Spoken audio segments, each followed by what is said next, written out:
Hi friends, నేను మీ వినోద్ మౌర్య. ఈ వీడియోలో ఫండమెంటల్ రైట్స్ యొక్క ప్రాముఖ్యత గురించి తెలుసుకుందాం ఫ్రెండ్స్. ఫండమెంటల్ రైట్స్ ప్రాథమిక హక్కులు రాజ్యాంగమునకు ఆత్మ లాంటివి. ఫండమెంటల్ రైట్స్ రాజ్యాంగంలో పార్ట్ 3లో ఆర్టికల్ 12 to 35 వరకు రచించబడి ఉన్నాయి. ఒక మనిషి జన్మించక ముందే తను శిశువుగా తల్లి గర్భంలో ఉన్నప్పుడే ఆ బిడ్డ జన్మించాక స్వేచ్ఛ, స్వతంత్రం, గౌరవ మర్యాదలతో బ్రతకడానికి కావాల్సిన అన్ని మానవ హక్కులు రాజ్యాంగంలో ప్రాథమిక హక్కుల రూపంలో రచించబడి ఉన్నాయి. నువ్వు పుట్టినప్పటి నుంచి చనిపోయే వరకు నువ్వు చేసే ప్రతి చర్య రాజ్యాంగం కల్పించిన హక్కే. నీకు మాట్లాడే హక్కునిచ్చింది రాజ్యాంగమే, నీకు చదువుకునే హక్కునిచ్చింది రాజ్యాంగమే, నీకు ఇష్టం ఉన్న దేవుణ్ణి ఆరాధించుకునే హక్కునిచ్చింది కూడా రాజ్యాంగమే. నిన్ను ఆరోగ్యకరంగా చూసుకోవడం ప్రభుత్వం యొక్క విధి అని నిర్ణయించింది కూడా రాజ్యాంగమే.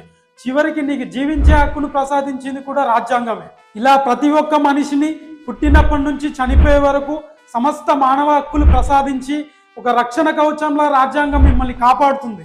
ఇలా ఈ దేశంలో నివసిస్తున్న ప్రతి ఒక్క పౌరుడికి రాజ్యాంగం కల్పించిన హక్కులు తెలియజేయాలని మా ఈ ప్రయత్నం. ఖచ్చితంగా మీరు సపోర్ట్ చేస్తారని ఆశిస్తున్నాం ఫ్రెండ్స్.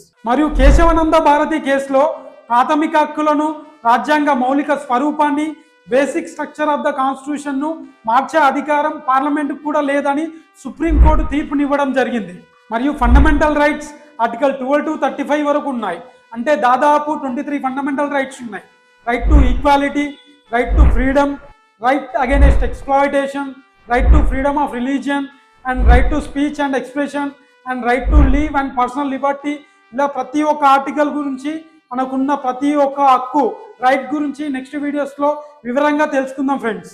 మరియు ఎవరైనా ప్రాథమిక హక్కులను ఉల్లంఘించినా లేదా ఒక వ్యక్తి ప్రాథమిక హక్కులకు భంగం కలిగిన ఆర్టికల్ 32 ద్వారా సుప్రీంకోర్టుకి, ఆర్టికల్ 226 ద్వారా హైకోర్టుని ఆశ్రయించి మన ప్రాథమిక హక్కులను కాపాడుకునే హక్కును కూడా భారత రాజ్యాంగం మనకి ఇచ్చింది.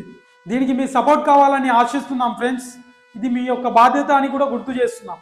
Please do like, share and subscribe. Thank you friends.